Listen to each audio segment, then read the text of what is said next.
very good afternoon to all. We have come here to honor a highly dignified personality in the field of healthcare sector.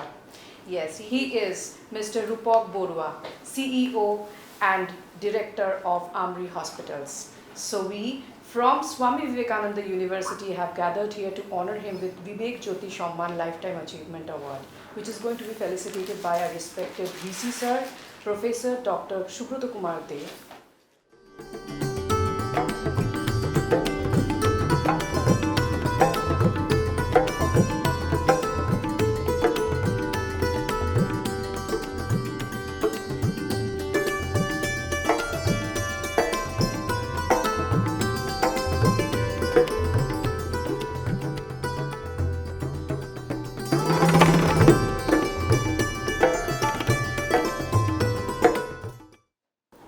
A very good afternoon to everyone. I am Dr. Pritha Pal, Assistant Professor of the School of Life Sciences, Swami Vivekananda University, and I welcome you all today to this auspicious program, Vivek Jyoti Samman Lifetime Achievement Award, organized by the IIC Cell, Institutions Innovation Council Cell of Swami Vivekananda University, Kolkata.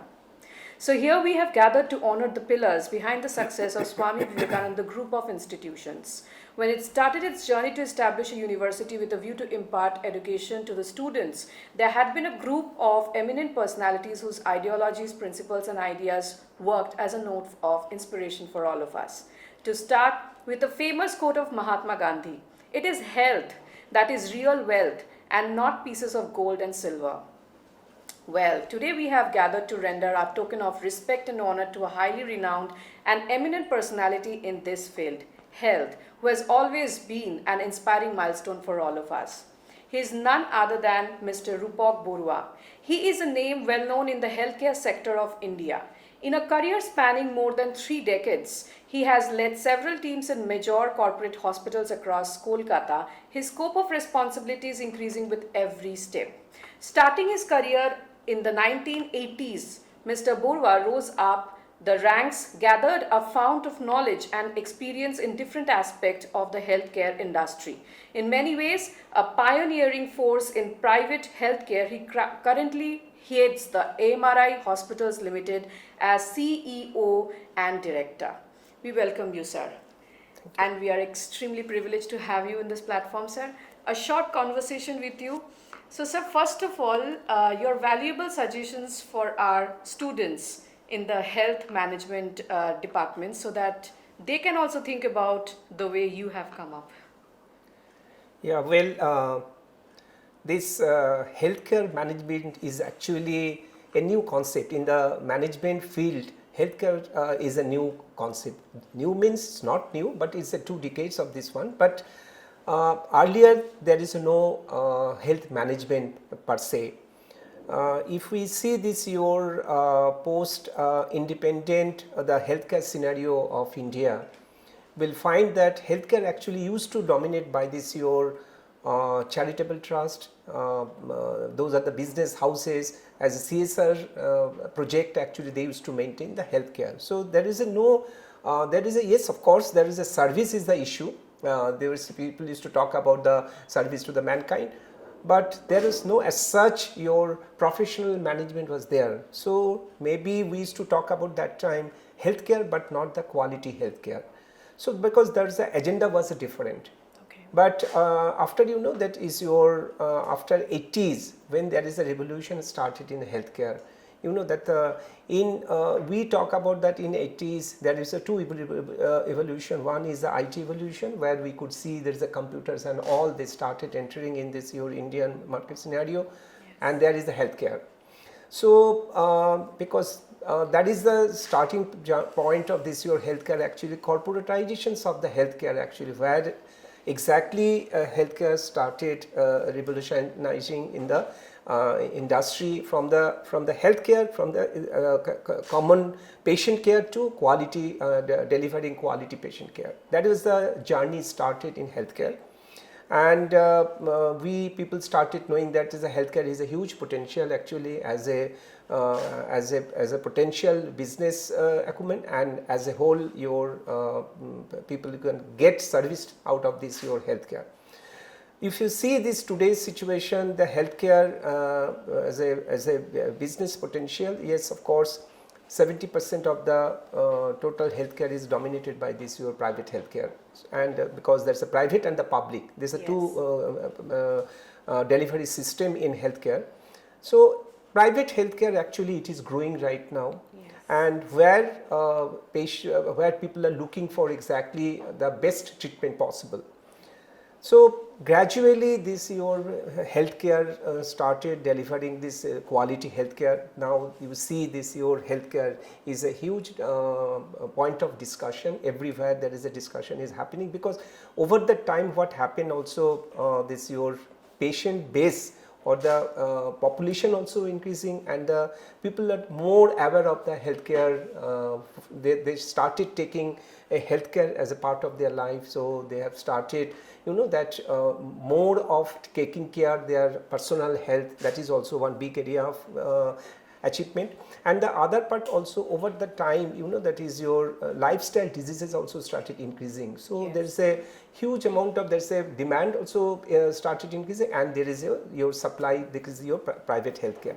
So that is the journey of the healthcare. There's a private healthcare particularly I'm talking about. There is a revolution happened, and more actually this healthcare started growing post 90s, when there is a deregularizations of the insurance sector through IRDA, Insurance Regulatory Development Authority, where earlier we used to talk about this your Mediclaim. Now this from Mediclaim the private health insurance started coming into India. There is a lot of international funds started pumping into this your insurance sector, and more this you will find there's a your foreign international player like your Max, Bupa, they started joining hands, then your ICICI Prudential, all those large insurance sectors actually then in healthcare started growing. So this is the journey of the healthcare. It's a huge career prospect is there. So those who are the budding your students, those who have taken this your healthcare as their part of their career, so it is the great opportunity they will get. That is a opportunity is sky is the limit actually. So Absolutely. anyone can reach up to the CEO level, director level. So, but yes, of course, they will have to have this one thing in the mind, that is a service that will have to imbibe in their heart actually. That is a how I will give service to an individual. It's not the question of your how much, where you are, how much salary you are getting, or the business part, but you will have to give service to the patient, service to the community, service to the society, and then you will grow actually. It is not that overnight you will start growing without only having this your business knowledge, without any of your service acumen. That is not going to happen. So this is great opportunity, particularly the students, those who are at present studying this healthcare management. Healthcare management is a huge subject now, and because the whole healthcare is actually having this your professionalism in their mind, and they are looking for professional managers and healthcare students, management students, all the healthcare your service providers. We are looking for the professional managers, and these are the students, those who can look forward, I mean, to take the position of the senior professional managers in the healthcare industry. Okay, sir. It was nice hearing from you regarding the journey. But while going through the journey, being an apex industrialist like you, what are the ups and downs? There must be some ups and downs in the journey. And what are those struggles? What are those obstacles, or whichever you have faced? See, healthcare, as you are dealing with the human life, Yes. it's absolutely a different kind of a business vertical. So that you will have to understand. There is a lot of challenges. Yes. Healthcare is a lot of challenges because you are dealing with the human life. You are dealing with your patients, and you will face a lot of challenges. Lot of challenges in the sense that you must be going through the newspapers and all. There is a pressure from the government sector that you will have to you should know how to manage. There will be this pressure from the administrations. So everywhere there will be a lot of challenges, each and every step, because there is a huge demand of the public demand, or the patient's demand, or the community demand is huge, and but you have limitations as well. So the expectation and the demand expectation and the deliverables is between the gap. So that is the challenge actually, how you will be able to deliver the optimum expectation of the patients on the other side. So that's a challenge actually. But yes, of course, over the time there is a lot of situational changes happening, a lot of digitization process started, where we are minimizing the gap, and we are trying to bridge the gap between this your expectation and the deliverables. Yes, sir. Sir, talking about challenges and expectation, you were the man behind CMRI and now you are the man behind AMRI. How much challenge is that to meet up the expectations in this particular field? See, the expectation is not only from there is a lot of stakeholders in the industry. Yes. So meet up of the expectations of each and every stakeholder is a big challenge. Yes. There is after all, though we are all talking about patients and care, but until and unless you are financially, you are not viable, you will not be able to provide the quality care, because to extend quality care to the patient, you will have to have a financial viability in your balance sheet. And because you need a lot of investment in terms of equipment, infrastructure, creating a new infrastructure, because that's all related to extend better quality service to the patient, to an individual. So that's the challenges, meeting up the expectation of the promoters, meeting up your expectation of the patients, meeting up the expectation of the governments. So all the stakeholders, there is a lot of issues, but yes, of course, it's a journey. Yes. One has the courage to meet up all this, and you will be able to sustain in the market. One, you will be able to understand the future growth plan and the present scenario, and you will have to visualize actually the leader. Actually, the visionary has to be a very visionary kind of a leader. So you should understand what kind of strategy I should take, so that I can extend care to the patient, the optimum care to the patient. I can extend better service to my all other stakeholders, including my employees, and how to make financial viable of the organization. So these are the verticals. If you can manage, definitely you will be a right leader, and whatever the challenges comes, you will be able to navigate those challenges. Thank you, sir. We are always looking forward to your support and goodwill. We are also blooming university. We are also heading to improve day by day. And sir, what are those moments of inspiration or any turning point in your life which has triggered in you thinking about that going to the healthcare sector would be fine for me? Healthcare sector from the very beginning actually, because if you talk about maybe as a role model, I used to see my father. My father was a freedom fighter. And I have seen my father actually was actively engaged after his retirement. He was a professor, and after that his retirement actually he got engaged in your NGO, and particularly he used to perform a lot of activities in this healthcare related activities, free services, and all those things he used to do.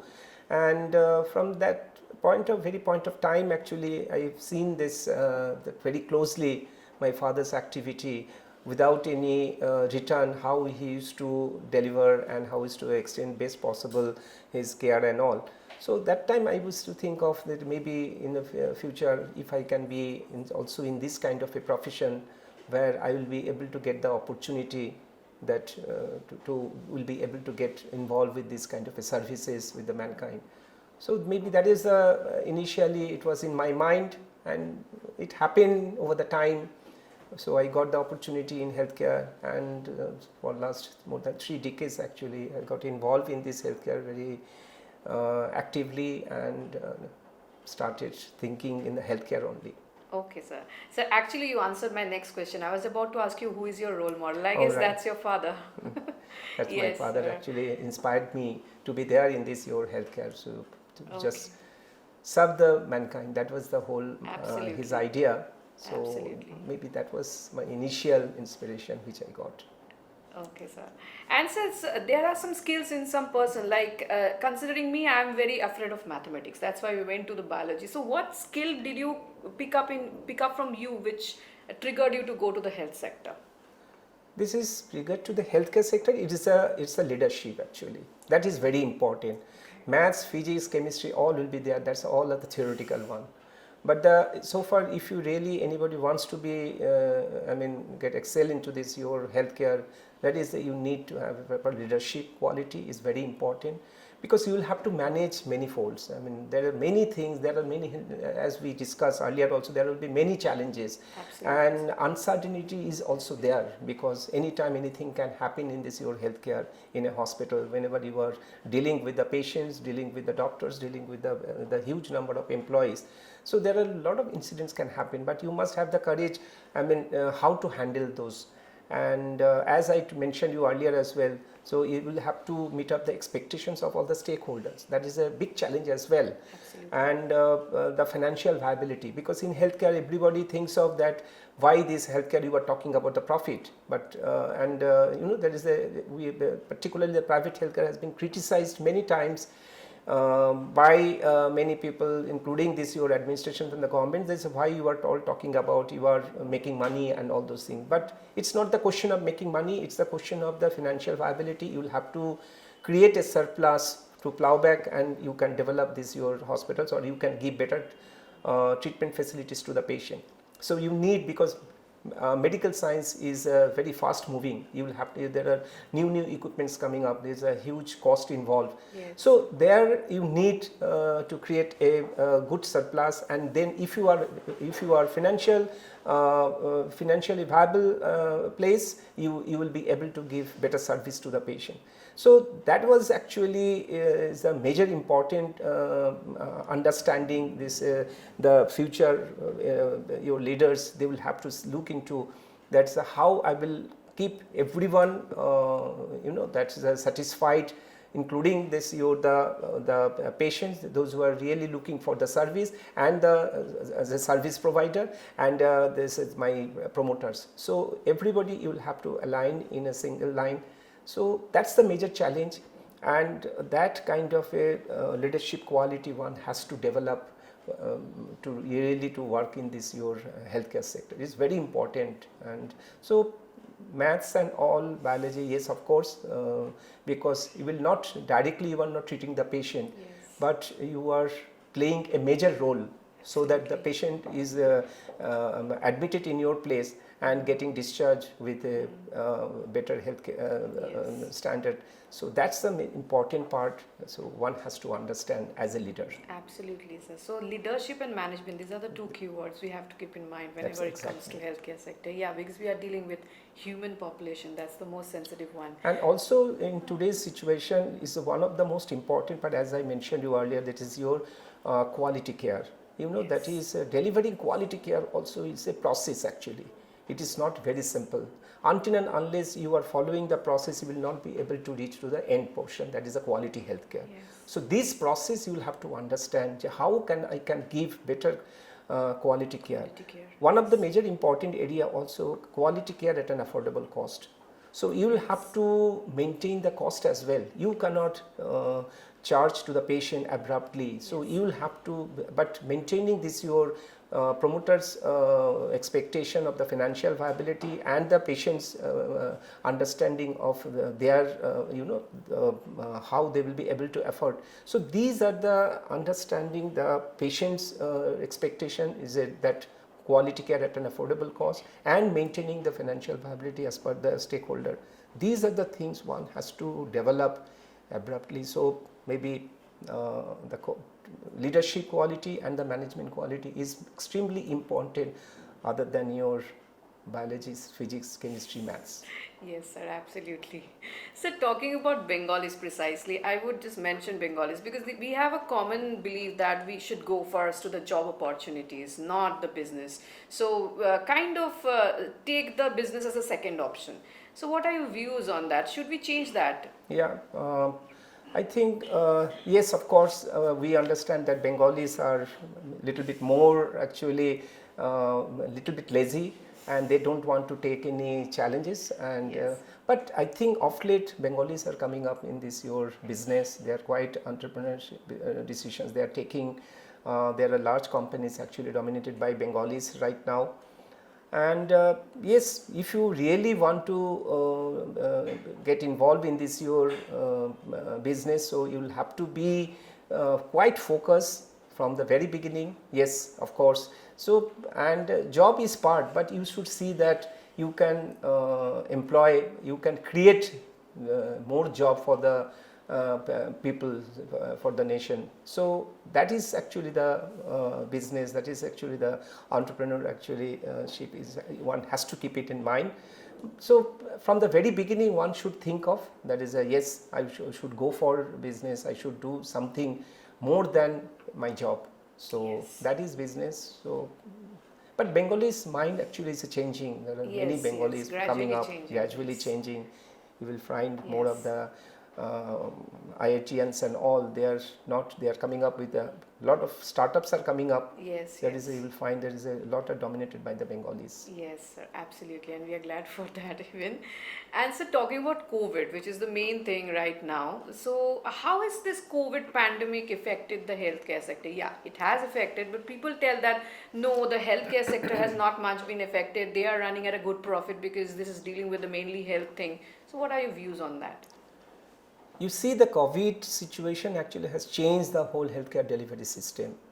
Now, the way we used to think of healthcare and post-COVID, that is really, it has changed. So, we had impact, the healthcare actually impacted a lot initially because this COVID, the way it has entered in this year, in the India, and particularly if we are talking about India as a place where we never expected that this kind of a pandemic situation will be able to handle initially, we thought of, because we did not have much of idea about handling this COVID, and there was no treatment protocols were available. And there is a lot of negativity actually there in the mind of the healthcare professionals as well, the doctors, nurses, the paramedics. So initially there was a lot of impact. It was very difficult to convince the healthcare professionals. I'm talking about the direct healthcare, those who are dealing with the patient initially. But over the time, yes, of course, we could manage the situation very efficiently, and we could understand how to treat the patient, COVID patients, what are the things we should do, what are the things we should not do, and the COVID protocols, the safety protocols, all those things we started getting it from the different sources, from the global. We have a group of the the global protocols we should follow. We used to follow. Then WHO started giving us a lot of support. So this way the whole healthcare delivery system changed actually, and the way we used to think of this healthcare as a normal process, that whatever the treatment protocols and all. But this COVID situation actually, how you safety is one of the most important part. Infection control is very important. It has developed over the time, particularly post-COVID time, the infection control, the safety part, there is a hygienic part. There is a lot of improvement happened. And one of the major improvement happened is in the post-COVID actually, this is the design of the health hospitals. That is a lot of changes happen because the way we used to do the designing of the hospital, there is a lot of changes because the demand of the COVID situation actually we could understand how we should make the changes in the healthcare delivery system. That is one part, and the other part is of course the patients, those who really got COVID, and we had seen how difficult situation was that, particularly in the critical care. So we have developed our department, we have developed real critical care, that also we have developed. So there are a lot of infrastructural changes we could make, the protocol system, policies we could change. So this was a learning session actually, this COVID. and we had learnt a lot. And the way we used to think of COVID, it was not that very easy. So yes, of course, we could navigate the situation nicely, efficiently. Now we are quite expert in treating this COVID. So after second phase particularly, we learned a lot. So third phase that just now going on still, but we really where I should give a lot of, I should appreciate my healthcare professionals. They have taken care of the situation very efficiently. Okay, and are things going to get normal, sir? Yes, of course, it's a cycle actually. So from pandemic situation, it is going to be an endemic situation. So maybe over the time, though few of the countries, they have already declared it's an endemic, but still India is very cautious because we have large population base. So our 1.3 billion your population, so they demand something more. So the small countries, the way they can decide their pandemic, endemic, we cannot decide in that way. So we are a little bit cautious. So yes, but of course it will be over and we'll start normal, the economy will grow and normal life will be able to start very soon. That is my expectation. So we have come across some virtual apps, health apps in this COVID. What are your views on that, sir? So if you see this year, digitization has taken a different kind of a approach post-COVID situation. This is, yes, of course, digitization in the healthcare, we used to talk through decades actually, but actual effectiveness we could see during this year COVID situation where without patient interface and all, so how we really can take care of the patient, that was actually the digitization part actually has given a lot of support. We had also managed this year our healthcare system, this particular during this peak pandemic situation through this our digitization initiative. So a lot of initiatives we had made, contactless patients handling, the doctor's app. So digitization has now is a part and parcel of the healthcare.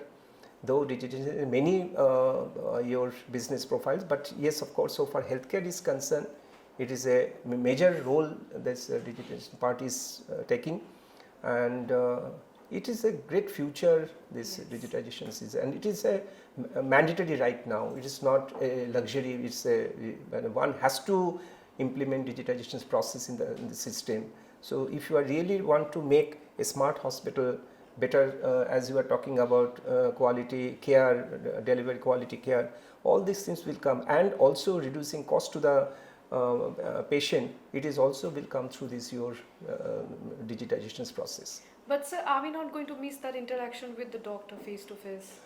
Yes, of course, to some extent, but this is, you are talking about mainly the telemedicine, teleconsultation. Yes, of course, it is there. Maybe there will be a little bit of challenges is there, but whenever you are talking about this your very remote places where there is no one can reach out to that place, those are the places, or maybe tier 1, tier 2 places where the doctors cannot freely can move around. So there is a teleconsultation is the only way that you will be in touch with the patient. So that is one part. Yes, sir. And sir, you told that you are a private healthcare professional and we are also a private university. So what do you think? What are your views that the private universities are going at par to the government institutions, or what are your tips to improve actually? See, education and health, primarily is it the government should manage, but in any of the country, until and unless private sector extend their support, is very difficult. Yes. So their demand is very high, particularly country like India. There is a education and healthcare private participant is extremely important. Over the time, yes, as I had mentioned about this year, how the private healthcare is growing, and the 70% of the total bed strength actually dominated by the private healthcare.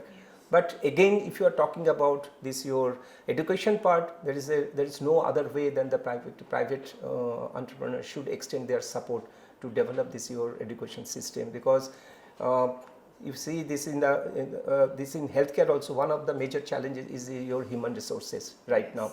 Yes. Doctors, nurses, paramedics, because of the supply is very less. The demand, because the healthcare is growing, and infrastructure wise, if you see, there is a huge infrastructure they're going, because there is a demand by WHO. There is a your 1000 population, there should be 3 beds, but here actually in Indian population we have 1 bed, so there is a gap. So infrastructure demand is there, and to meet up the infrastructure, so healthcare is such a your business vertical. Here only infrastructure will not be able to help you out until and unless there is a sufficient manpower is there, because any hospital, one patient is equal to is a 4 to 5 manpower, so that is required. So this requirement is very high.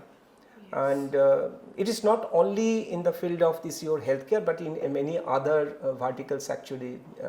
Human resources, there is a shortage of human resources, and if you say talk about the doctor, you talk about the engineers, you talk about the IT professionals. So the private institutes more important, particularly in what we have seen, observed in Eastern India, there is a need is very high. So there is need, a lot of colleges is required, a lot of university should come up. Even I am talking about, if we compare other states compared to your Bengal. So other states, if you are talking about southern states, any of the southern states, the number of university, number of colleges, and particularly the private colleges center, very number is very high. Where in Bengal we have not yet reached up to that level. So there is a huge scope, and the private players should come more in this your education sector, in the university, colleges, more courses they should start. And I think there is no other way we can think of other than the private participation. So we are glad to hear that from you, sir. And sir, what we should do in order to improve our students, make them more employable? What can be added to their course curriculum so that we can make more skilled students and employable students? So apart from any specific vertical, actually, I can say that apart from your theoretical part, this more practical training has to be there. And what are the expectation of the stakeholders that we should understand, and it should implement it in this or introduce into this curriculum as well. Now, if we talk about the healthcare, that's fine. I mean, there is a lot of management training, or maybe financial training. That you are all they are in the system, in the curriculum, but we are not discussing actually the patient behavioral understanding. We are not talking about the more of the communication. So these are all very important. These are all the practical part that one has to understand. If you really want to make a great student who really can deliver in their professional field, those are the things has to be there. So along with the theoretical part, practical training, practical aspect one has to understand. Okay. That will increase the skill of the students. The skill of the students, yes, of course. Yes. Okay, sir. So one last thing, what are your suggestions and message for our university? Message is that, yes, of course, as we have talked about the importance of this your private education, private participation, but make not the quantum or the number of students, try to make this a quality of the students. So each and individual the students should get the priority, should understand, and really if you really want to look into this your contribution from the your sector, yes, of course you will have to give attention to each and every student. That is I should suggest only, because we have seen many of the students, because we also had many of the students from different institutes, but institute to institute it differ, the quality of the students, quality of the passed out aspirant managers. So that we will have to give a lot of attention to individual students, so that really they can, it's a package actually. Yes. So you will have to make that one. So it's not just quantity, but it's the quality we Quality is should the most look important. upon. Yes, so thank you so much. It was nice talking with you. And Right. this brings you. us into the end of this program. We are extremely privileged to have Mr. Rupak Barua on this platform and get an opportunity to hear from you, sir. We would always look forward to your goodwill and support so that we can also improve like you. And thank you, sir. On that note, I would like to wind up with a famous quote of Napoleon Hill. No person may enjoy outstanding success without good health. Thank you. Thank you all.